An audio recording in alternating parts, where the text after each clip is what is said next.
दोस्तों, क्या तुम्हारे साथ कभी ऐसा हुआ है कि तुम्हारा किसी से आर्गुमेंट हो गया और जब तुम उसमें अपनी इंसल्ट करवा कर या गलत साबित होकर वहां से आते हो तो सोचते हो कि काश मैं उस समय ये बोला होता, जब उसने ये बोला तब मुझे ये बोलना चाहिए था, तब वो बोलना चाहिए था, या समझ नहीं आता कि बोलूं क्या। पर अब ऐसा रिग्रेट आपको नहीं होगा, क्योंकि इस वीडियो के एंड तक आप जान चुके होंगे the art of savage reply. क्योंकि ईंट का जवाब पत्थर से और सामने वाले के मुंह तोड़ जवाब देकर डिस्ट्रॉय करने के लिए आप जानने वाले हो सैवेज रिप्लाईज के ऐसे 5 टेक्निक्स विद बेस्ट एग्जांपल्स जो कि पॉलिटिशियंस, एक्टर्स, सेलिब्रिटीज यूज करते हैं। और ये सभी मैंने ऑर्गेनाइज किया है बहुत से इंटरव्यूज, पॉडकास्ट, मूवीज, शोज और डिबेट्स देखकर। ये सैवेज रिप्लाईज सिर्फ आर्गुमेंट्स में जीतने के नहीं काम आते, बट आप इनसे स्मार्ट दिखते हो। आपके रिप्लाई से, आपके बोलने के तरीके से आपके इंटेलिजेंस का पता चल जाता है। क्योंकि सैवेज रिप्लाईज के लिए भी एक शार्प माइंड होना चाहिए और थोड़ी प्रैक्टिस भी। So you are gonna learn how your replies can be the smartest in the room. So the first one is show yourself as you don't care about them. जरा इस clip को देखो। मतलब कितने लोगों की लाइफ में प्रॉब्लम है यहाँ पर? सबके। जैसा कि तुमने देखा कि लगभग आधे लोगों ने हाथ ऊपर नहीं किए। मतलब यहाँ पर गौर गोपाल दास जी का आसानी से पोपट हो सकता था, बट उन्होंने क्या किया आगे देखो।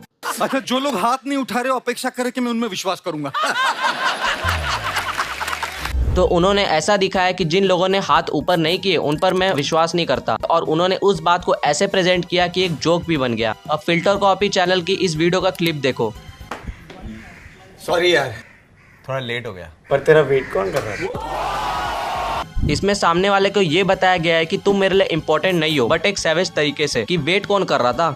मतलब तुमको एक ऐसा रिप्लाई देना है जिससे सामने वाले को लगे कि तुम उसके ओपिनियंस, उसके वर्ड्स, उसके बिलीव्स पर बिलीव नहीं करते। वो चीजें तुम्हारे लिए मैटर नहीं करती। सामने वाला हमेशा यही चाहेगा कि जो भी वो बोले उससे तुम्हें गुस्सा लगे, बट उनको इग्नोर करने जैसा दिखाना है। इग्नोर करने से मेरा ये मतलब नहीं है कि तुम्हें कुछ बोलकर ही इग्नोर करना है, बट उनकी बातों पर तुम हंस भी सकते हो। एक स्माइल या लाफ से वो और इरिटेट हो जाएंगे, क्योंकि उनका गोल यही है कि तुमको उनकी बातें चुभे, जो कि तुम्हें चुभ नहीं रही। बस ध्यान में रखो कि इग्नोर करो कुछ सैवेज बोलकर, लाफ करके या विथ नो रिएक्शन।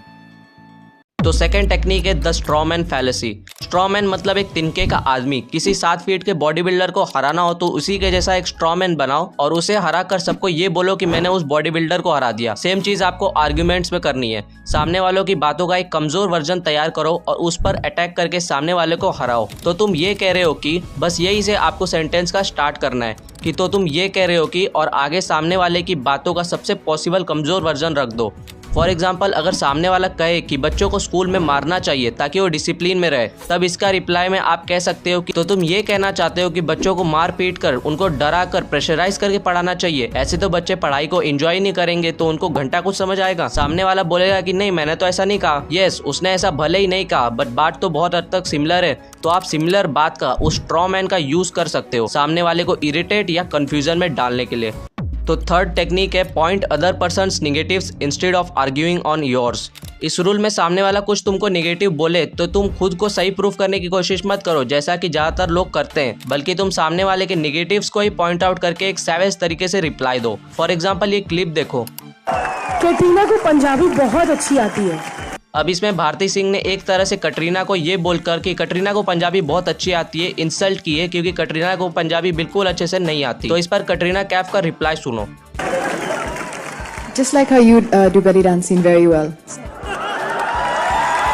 मतलब मुझे पंजाबी वैसी ही आती है जैसा कि आपने उधर डांस किया। मतलब वो इनडायरेक्टली बोल रही हैं कि मेरी पंजाबी उतनी ही बुरी है जितना कि तुम्हारा डांस। चाहे कोई भी हो, उसमें कुछ ना कुछ नेगेटिव तो होता ही है। खुद को डिफेंड करने के लिए सामने वाले के नेगेटिव्स को पॉइंट आउट करो। जैसे कि कोई कहता है कि अरे तू तो बहुत मोटा है, तो तुम रिप्लाई में कह सकते हो कि एटलीस्ट इस मोटापे को कम करना तेरी ईगो के कम करने से तो आसानी है। तो इसी तरह से तुमको थर्ड टेक्निक को इम्प्लीमेंट करना है।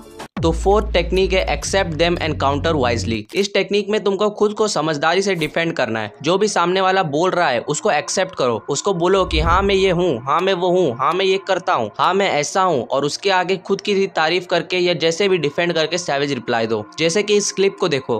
मैंने कांग्रेस के एक नेता का कल घोषणा पत्र सुना। उन्होंने घोषणा की है कि 6 महीने में मोदी को डंडे मार दें।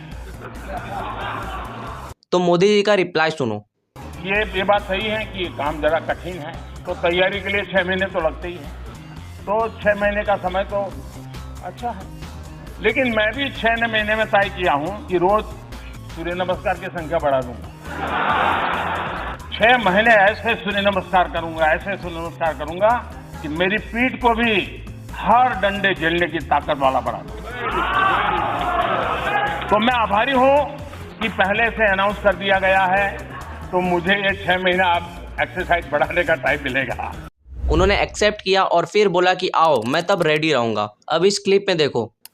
इरफान, हमने देखा कि आप एक नेशनल अवार्ड विनर एक्टर हैं, आप एक पद्मश्री अवार्ड विनर एक्टर हैं, और हमने देखा कि आप बॉलीवुड हॉलीवुड दोनों में बहुत ही अच्छा काम कर रहे हैं। लेकिन हम आपको टाइम मैगजीन के कवर पेज पर या बराक ओबामा के साथ में डिनर पर कब देखेंगे? अब कोई और होता तो बोलता कि यार बराक ओबामा से मेरा क्या कनेक्शन, वो तो पॉलिटिक्स में है, उनके पास तो हजारों काम होते हैं, ये कैसा फनी सवाल है। या दूसरा कोई होता तो बस हंस देता। बट इरफान खान का रिप्लाई सुनो। I think next year January, क्योंकि दिसंबर में आना चाह रहे थे बराक। मैंने कहा नहीं जी भैया, दिसंबर में हम लालू प्रसाद के साथ। बोले लालू कौन? मैंने कहा आप लालू को नहीं जानते, फिर आपके साथ डिनर क्या करें। सो उन्होंने उस चीज को एक्सेप्ट किया कि हाँ बराक ओबामा मुझसे डिनर के लिए आने वाले थे इस तारीख को और वगैरह वगैरह। बट इसमें उनका पोपट होने की बजाय रिपोर्टर का ही थोड़ा पोपट हो गया और एक बहुत अच्छा जोक भी बन गया। तो इसी तरह तुमको खुद के इंसल्ट को एक्सेप्ट करके सामने वाले को काउंटर करना है। तो फिफ्थ टेक्निक है play with idioms and dialogues. मुहावरों, कहावतों और डायलॉग्स से खेलो। ये टेक्निक बहुत कमाल की है, क्योंकि जैसे कुछ डायलॉग्स की वजह से ही कुछ मूवीज को जाना जाता है, उसी तरह तुम्हारे पूरे कन्वर्सेशन को जाना जाएगा, क्योंकि तुम्हारे शब्दों पर बहुत इम्पैक्ट पड़ेगा। अब तुम खुद के डायलॉग्स मार सकते हो। बाकी वैसे तो हर एक सिचुएशन के लिए, हर एक कन्वर्सेशन के लिए एक से बढ़कर एक इडियम्स और डायलॉग्स भरे पड़े हैं। जैसे कि राजकुमार की मूवी में से ये एग्जाम्पल देखो। क्या देख रहे हो कृष्ण प्रसाद? ये कोर्ट का मैदान नहीं, महाकाल का बिछाया हुआ मौत का जाल है। गड्ढे हमने खुद दिए हैं, अब कब्रें तुम दोनों की बनेंगी। तुमने शायद वो कहावत नहीं सुनी महाकाल, कि जो दूसरों के लिए खड्डा खोदता है वो खुद ही उसमें गिरता है। और आज तक कभी नहीं सुना गया कि चूहों ने मिलकर शेर का शिकार किया हो। तुम हमारे सामने पहले भी चूहे थे और आज भी चूहे हो। तो तुमको इडियम्स, डायलॉग्स का यूज करना है और किसी चीज से किसी चीज को जोड़कर रेफरेंस देना है, तब तुम्हारी बातों में अलग सा तड़का होगा। सो दोस्तों, मैंने तो ये 5 टेक्निक्स बता दी, बट ये सैवेज रिप्लाई बहुत बड़ी कला है, जो कि ज्यादा से ज्यादा प्रैक्टिस के बाद, ज्यादा से ज्यादा कन्वर्सेशंस के बाद ही आएगी। या तुम्हारा दिमाग उतना तेज हो तो पहले से ही तुम में ये स्किल होगी। बट याद रखना कि कुछ भी सोच समझ कर बोलना है, ये देख कर कि जो भी तुम बोल रहे हो किसके सामने बोल रहे हो, जिससे कि सामने वाला ऑफेंड ना हो, बल्कि बस तुम खुद को डिफेंड कर पाओ। क्योंकि ऑफेंड ही करना होता तो गालियों से अच्छा क्या ही हो सकता था। सो इस वीडियो को यहीं पर एंड करते हैं। मैं आदित्य विश्वकर्मा आपसे विदा लेता हूं और आप सभी को ऑल द बेस्ट।